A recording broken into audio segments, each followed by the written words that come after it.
What's up everybody, we're back for some more Malifaux lore, and this week we're talking about Perdita of the Guild. So spoilers coming up for all of her stories, and you can find a list of those stories in the description below. Don't forget to like this video and subscribe to the channel. And with that, let's get into Perdita.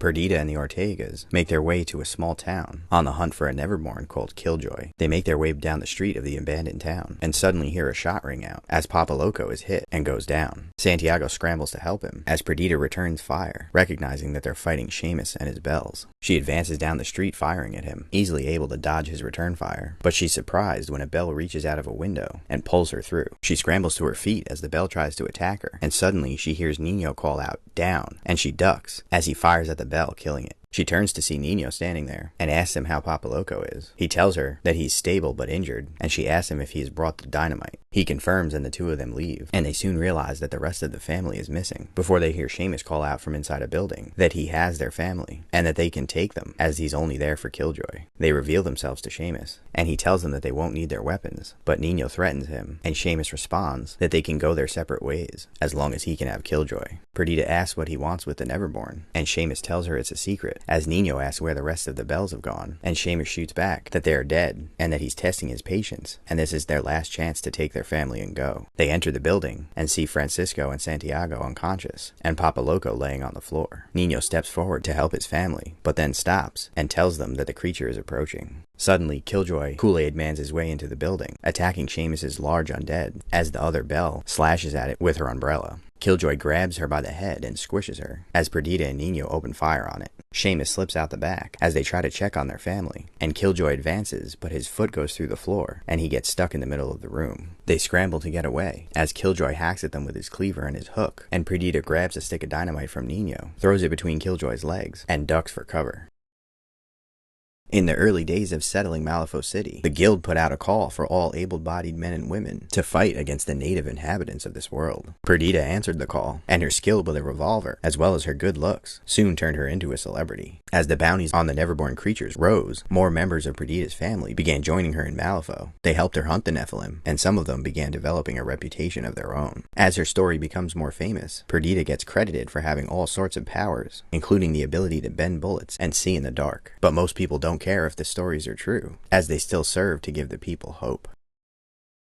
Perdita and her family are at their compound, Latigo, when they get a surprise visit. Sonia and Samael, the witch hunters, approach the compound unannounced and are attacked by a large Nephilim. Santiago rides out to help them, and then Abuela invites them inside for a meal. Perdita observes them, but chooses not to speak, as the rest of the family eats and tells stories. Once the meal dies down, she asks everyone to give them some privacy, and the family all make their way out. She asks why they have come, and Sonia tells her that first she has a gift. Samael produces a small wooden box and opens it to reveal 20 magic bullets, created specifically for hunting Nephilim. Perdita nods, but doesn't say anything, so Sonia goes on, explaining that she knows Perdita is headed into the Bayou, and she wants the woman to find any artifacts with a symbol of an eye with a serpent wrapped around it. She explains that her research has revealed that this symbol is associated with something ancient that may unlock something very powerful, but could also be dangerous. Perdita thinks for a minute, and then quickly loads one of the bullets into her pistol, and fires it at a wooden beam. Smoke emerges from the hole, and Sonia explains not to touch it, as it will burn you like acid. Perdita confirms what Sonia wants her to do, and tells her that she'll do it in exchange for 100 more bullets like these. Samael objects, saying that's crazy, as she has no idea what goes into making them, but Sonia interrupts him and agrees to provide 100 more. Suddenly, Abuela speaks up from the doorway, telling them that they're all going to get themselves killed.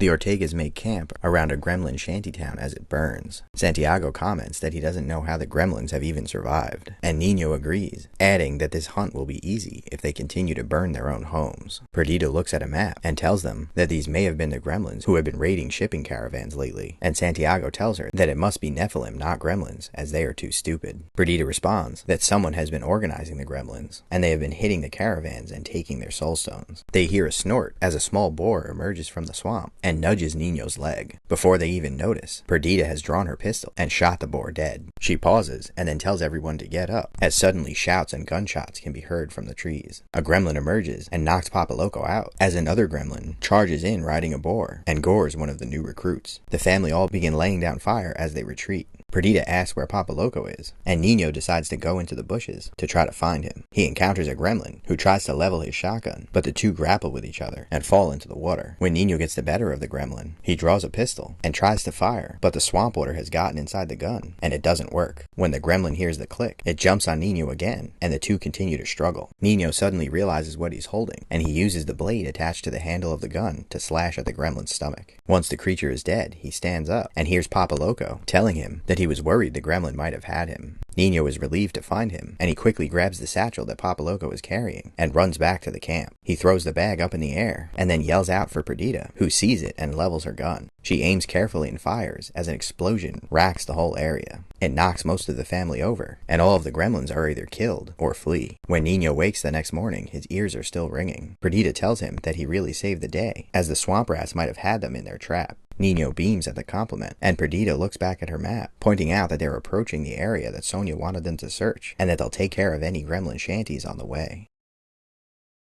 Nino climbs a tree to scout out a gremlin camp. After observing them for a while, he climbs down out of the tree and tells the family that they should wait a few minutes to attack, as the gremlins are about to eat, and they outnumber them 5-1. Santiago replies that it's almost an even fight, but Francisco cautions him not to be so cocky. Perdita asks about the boss, and Nino explains that the larger gremlin seems to be able to speak better than the rest of them, and he's even made the other gremlins wear clothes and carry weapons like they're trying to be humans. Perdita tells them that they should take him alive if possible, so that he can be questioned. They set off some dynamite near a pig pen, and the hogs cause a stampede running directly into the gremlins. The Ortegas follow behind, firing at the gremlins, as Nino provides cover from up in the trees. In the chaos, they easily cut down most of the gremlins, and Nino sees the boss trying to escape. He signals to Perdita, who gives chase, as Nino climbs down to provide her some support. When she catches up with Sommer, she shoots him, catching him in the shoulder, and the gremlin spins around and fires his blunderbuss at her. The explosion hits her in the chest and knocks her down. Nino catches up and helps her stand, and she fires at Sommer, who takes cover behind a statue. When he looks up and realizes what he's up against, he screams and flees into the bayou. As Perdita approaches the monument, she recognizes a strange symbol at its base and tells Nino that they have to contact Sonia.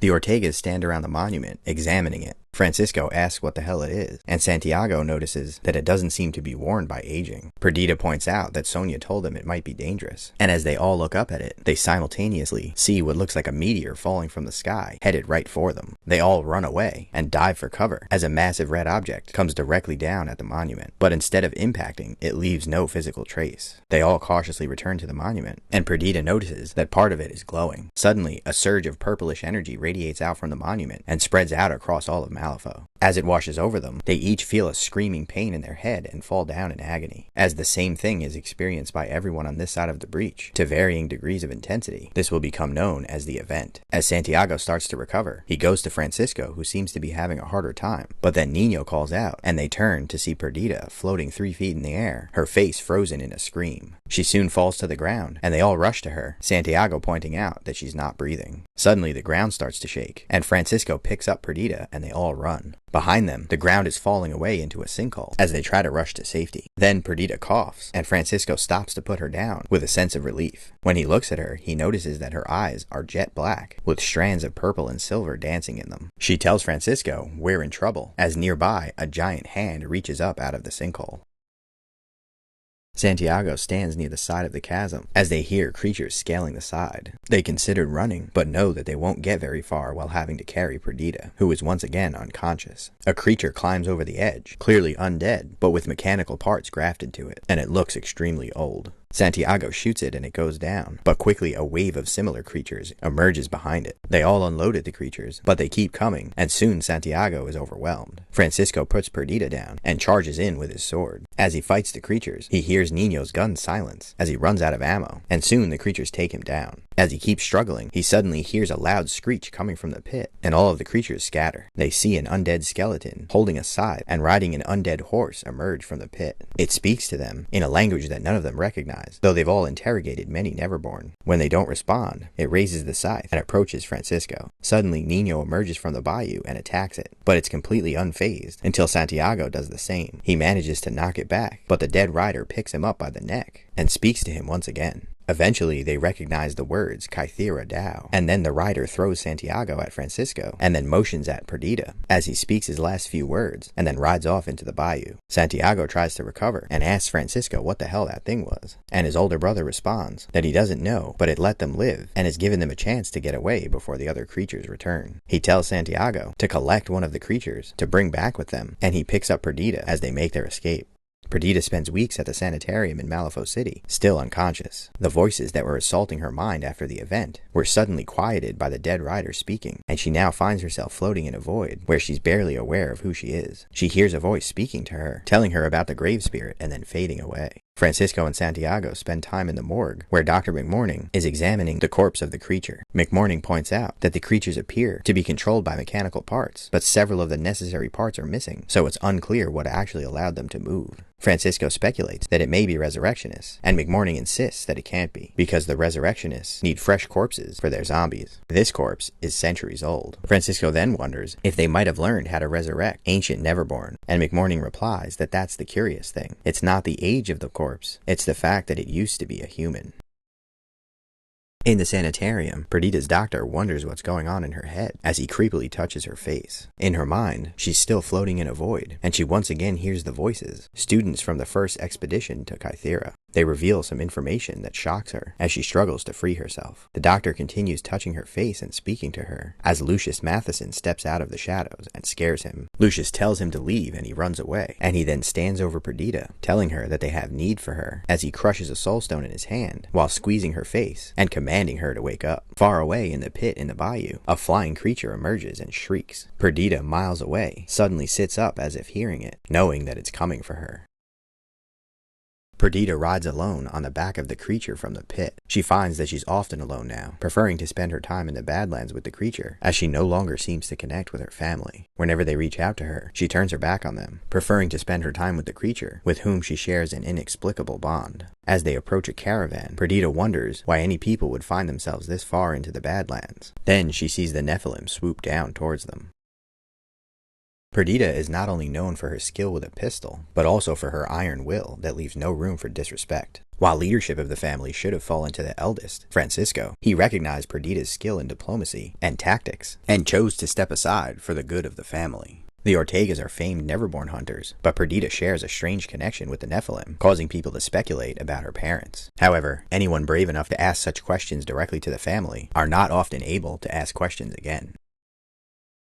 While she was still asleep in the hospital bed, Perdita finds herself standing outside of Latigo, speaking with the children from the expedition. She hears her brothers calling for her, but is unable to respond, and she heads into the bayou. There, she encounters the monsters from the pit, and they attack her as she struggles to fight them off. She curses, and her brothers hear her, the first intelligible words she's spoken since she lost consciousness after the event. She suddenly turns to Francisco, and starts speaking the names of all of the tyrants, until she ends on Cherufe. Suddenly her face clears and she returns to normal, and she tells her brothers that there's still time to save Crid, but they have to leave now. They make their way outside of the city, where Perdita stops and tells her brothers to meet her at a location in the necropolis underneath the city, as she will fetch the rest of the family and meet them there. A winged beast lands, and Perdita mounts it, causing her brothers to get uncomfortable at how familiar she seems with a creature that they normally would hunt. She then flies away. The brothers spend the day in the sewer until they find the necropolis, and then hear the sounds of battle. They are shocked to see Perdita has beaten them there, and she stands facing Sonia Crid. Crid speaks to her with the voice of Cherufe, the tyrant that possesses her, and as she takes cover, Perdita notices Samael laying on the ground. She calls out to him as he is drifting in and out of consciousness, and then tosses him a bag, which gets his attention. He stands and opens the bag, revealing an ornate silver steel mask, and he knows what he has to do.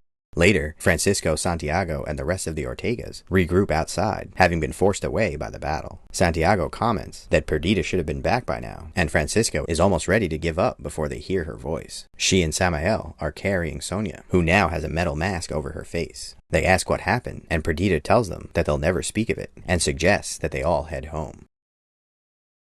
Perdita gets a mysterious letter from someone claiming to be her friend and asking for urgent assistance. Perdita rides hard to the city and heads to a building in the quarantine zone where the letter directed her. She suspects it's a trap as she doesn't have many friends outside of Latigo, but she goes anyway, excited about the mystery and adventure. She enters the building, prepared for a fight, and cautiously heads inside. She finds her way to an open room where she hears a crash and then ducks out of the way as she is attacked by a hulking creature. She fires at what appears to be its face, but her bullets ricochet off as its head seems to be covered by a metal bucket. As she dodges the creature's attacks, she realizes that it's very slow and very dumb and appears to be undead. As she tries firing at the bucket again, to no effect, an idea comes to her as she loads a witched bullet into her right revolver. She fires with her left and immediately follows up with the right pistol as the first bullet slams into the top of the bucket, forcing the creature's head back. The second bullet goes under the bucket and tears through the creature's spine, killing it immediately. Perdita hears someone scream out no, and she turns to see a cloaked figure dashing across the room, who is then intercepted by another figure with a long sword, Lady Justice. As Perdita approaches, Sonia Crid walks out from the shadows, and they all look at each other confused. No one seems to know what's going on, so Lady Justice suggests that they ask their mutual friend, and the robed figure complains that it wasn't supposed to end like this. Lady Justice pulls back the cowl, and all three women recognize the person's face. Perdita remembers her as a woman who had tried to join up with the Neverborn hunters and wanted to be just like Dita. Perdita asks what her story is, and the woman explains that she had a great life with a husband and children until all three of them came to her house and took it away from her. Perdita remembers an incident where a corrupt guild official was selling secrets to the Arcanists, Resurrectionists, and even the Neverborn. Perdita, Sonia, and Lady Justice were all sent as they didn't know what kind of resistance to expect. They had gone in force and burned everything. The woman continues, explaining that her husband and her children are gone, and she snapped,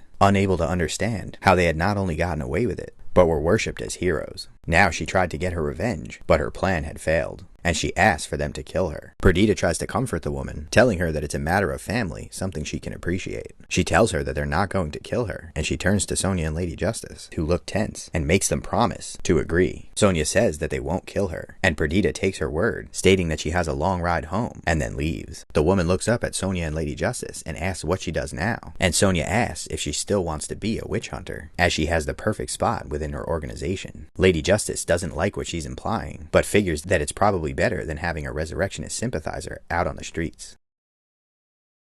Perdita lands in the Badlands and begins walking as the creature flies away. She thinks about how since waking from her coma, she is able to look at a person and know everything about them. She wishes that power was given to Sonia, who would appreciate it. She would have preferred the fire. She could use the fire. In the distance, she sees the Governor General's massive metal landship, the Majestic, approaching her. Perdita bursts into the Governor General's office on the Majestic. She throws her hat on his desk and plops down in the chair. Two guards run in after her, not brave enough to draw their weapons, nor willing to touch her. Perdita looks at the Governor General and asks him if he's going to have the guards throw her out, or if he wants to tell them who she is. He snaps his fingers and nods, and they leave. After a few more moments of tension, the two discuss the early days of settling Malifaux, when the Governor General paid to equip the irregular troops out of his own pocket. They discuss how Perdita joined up with the irregulars, known as the Double Bucks, because they were equipped with double-barrel shotguns, but also because they had to pay $2 to join up, a way for the guild to keep all the world's poor from flocking to them. He mentions how Perdita gained a reputation after only a week. She tells him how her family had argued over who was going to come to Malifaux, as they could only afford to pay for one person. She had snuck out in the middle of the night, stolen the money, and made her way to Malifaux without telling anyone. They reminisce about some of the other people they knew from back in those days, and the Governor General tells her that the old days are dying. She asks if that's what this is all about, and he tells her that the new guild revolves around cavalry, constructs, and sanctioned spellcasters. Perdita objects to deputizing witches, and the Governor General slams his fist down on the desk and tells her that she doesn't understand. He explains that they have both fought for this place for a long time, and that's the only reason he tolerates her coming into his office like a common bandit. He tells her that frontiers are the places for legends like her, Lady J, and Sonia, but frontiers do not stay frontiers. He let them do what they wanted, draw on his resources, and scoff at his officials, because having them was necessary. But that time is coming to an end. He explains that the Wild West was once the place of bandits and cowboys, but it is now full of banks and paved roads.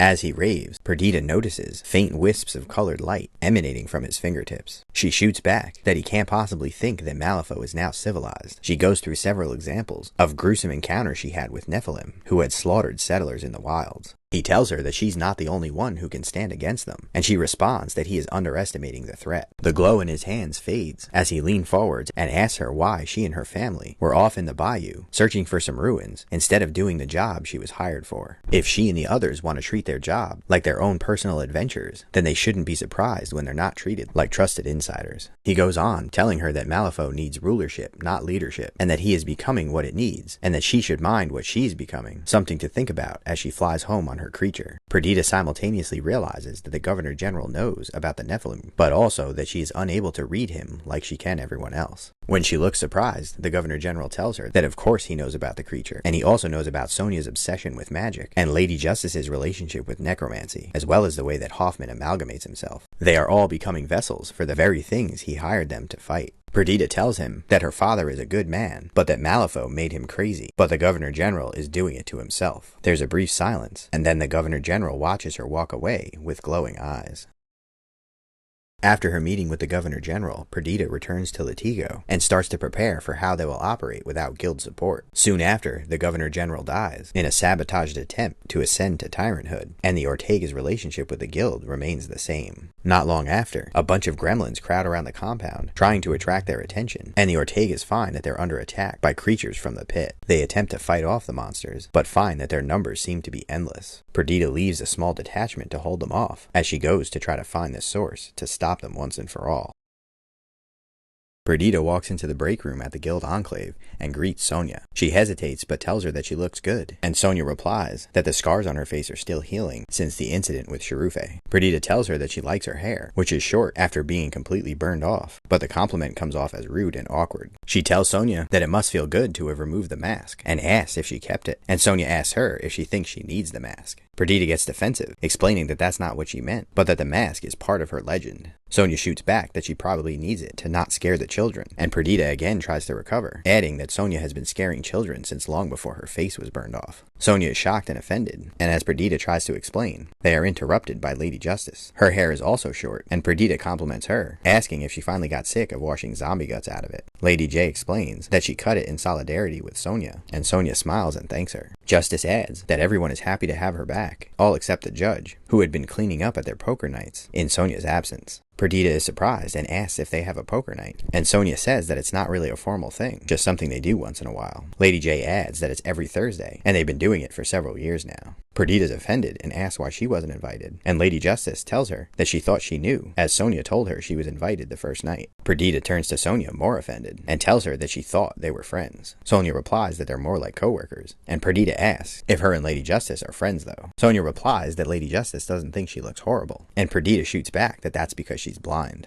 Perdita storms out, cursing in Spanish, and the other two women sit quietly for a few minutes, before Lady Justice comments that Perdita might also not be glad that Sonia's back. Later, Perdita is in the break room watching Hoffman try to fix the coffee machine. He tells her that it looks like it's been beaten, and Perdita asks if it's possible it came to life through magic and attacked someone. He tells her that's unlikely, and all it could have done was make them a hot cup of coffee. She says it may have tried to scald somebody, and he agrees, but says it's more likely that a large man got frustrated and beat it. Perdita gets scared for a minute, but then remembers that Santiago is still in Latigo. She suggests it may have been Daciel, but Hoffman says that it's not possible, as he's involved in a court-martial trial all day. Dita asks if he lost Lucius's mask, and Hoffman explains that he doesn't know all the details, but that it has something to do with misappropriated guild funds, unauthorized shift changes, and guild guardsmen being reassigned and disappearing. Perdita responds that it sounds like Daciel is taking the fall, so that Lucius can wash his hands of whatever the elite division has gotten up to. Hoffman pauses, surprised, and tells her that that's exactly the conclusion he came to. Perdita laughs, and tells him that it's not all guns and bullets upstairs. He apologizes for assuming otherwise, and tells her that they don't often work together, as the Neverborn don't deal with machines. She pauses, thinking about her conversation that morning, and then tells him they should change that, and asks him if he wants to come down to Latigo on the weekend. He cuts her off, and says that while he thinks there's always been a mutual attraction between them, it would be inappropriate considering their age difference and the fact that they're co-workers. Perdita finishes her sentence, asking if he wants to come down for a game of poker, with a disgusted look on her face. They both pause awkwardly, and then he says that he's more of a bridge player anyway. She tells him that she doesn't know how to play, but suggests that they try both, and he agrees, saying it might be a fun weekend. She turns to leave, headed to Sonia Crid's office, and she's sure that the woman will be jealous that Perdita's starting her own poker nights. The Ortega family's recent expedition into the Bayou to cut off the flow of mechanical zombies ended in defeat. There wasn't enough ammunition to put down all of the monsters, but Perdita is comfortable with retreating as long as her family is safe. Since Nakima's rise to power and Titania's return, the number of Neverborn bounties has increased. This would normally be good business for the monster hunters, but Perdita thinks they're going to need a more creative solution if they're going to stop the problem. Perdita storms into the Governor General's meeting room as he and several other bureaucrats, including Lucius, shuffle through papers. She approaches the new Governor General and tells him that his secretary told her to make an appointment to see him, so she's making some time right now. He turns and asks why she isn't in the sewer, and she demands to know why she would be there, as her assignment was in the Northern Hills. He concedes and asks her why she then isn't in the Northern Hills, and she tells him that she needs more people assigned to her, as it's like a maze up there. One of the bureaucrats tells the Governor General that many people have gone missing, and that there have even been rumors of puppet-like constructs on the loose. The Governor General tells her that she can't have more people, and she demands to know what the hell is going on. He tells her that he's handling it, but he clearly is not. Lucius approaches and suggests to them that perhaps he would be better equipped to handle the situation in the Northern Hills. Perdita asks him if he's serious, and if he thinks that whatever is clearing out towns is going to respond to a court summons. Lucius replies that the law is a powerful weapon, and Perdita tells him that she'll eat her hat if he is able to solve the problem in 48 hours. He tells her that she can simply owe him a favor if he succeeds, and she agrees and walks out. After Lucius and Captain Daciel go to the Northern Hills and kill Collodi, Lucius returns to the guild. Perdita stops him on the way and demands to know how he solved the problem. He tells her that it's all in his report, and they both enter the room where the bureaucrats are at work. One of them was reading the report out loud, explaining that Lucius's expedition found an arcanist who developed some unusual powers, stole some soul stones, and then destroyed several towns. The Governor General asks Lucius how it was possible that Perdita was not able to take care of one arcanist. Lucius tells him to ask her, and Perdita explains that she's used to fighting things with teeth and claws, and it's impossible to track one human among so many. One of the bureaucrats compliments Lucius, saying that perhaps a lawyer's investigative skills were helpful. Lucius acts humble and tells them that he was lucky to have Daciel along. While Perdita took care of bureaucracy in Malifaux City, Latigo fell into disrepair. Underqualified recruits got pressed into their ranks, and the Neverborn took back areas that they were previously chased out of. When Perdita returned, she set out to pull the Ortega name back out of the mud. Their food and ammunition stores were low, and their people needed better training. In addition, the Nephilim were developing their tactics, and repelling their assaults was getting more difficult. With Malifaux City under siege, Perdita has to start acquiring supplies and weapons from questionable sources. So that's it for Perdita. There's kind of a lot of loose ends in her story that never get tied up, as well as a few retcons. We never do get any good answers about the Red Cage abominations, and we're told that they're humans, but they're also centuries old, which is before the first breach opening. So I'd really like to know what the story is there. I'm also curious if she kept her ability to sort of read people's minds, or if maybe that power went away when all the other avatar powers disappeared, after the first Governor General tried to ascend and turned into the Burning Man. If you're curious about that whole situation, check out the video on McCabe, since he was the one that actually stopped the Governor General from becoming a tyrant. But anyway, drop a comment below and let me know what master you want to see me do a video on next. Don't forget to like the video and subscribe to the channel, and thanks for watching.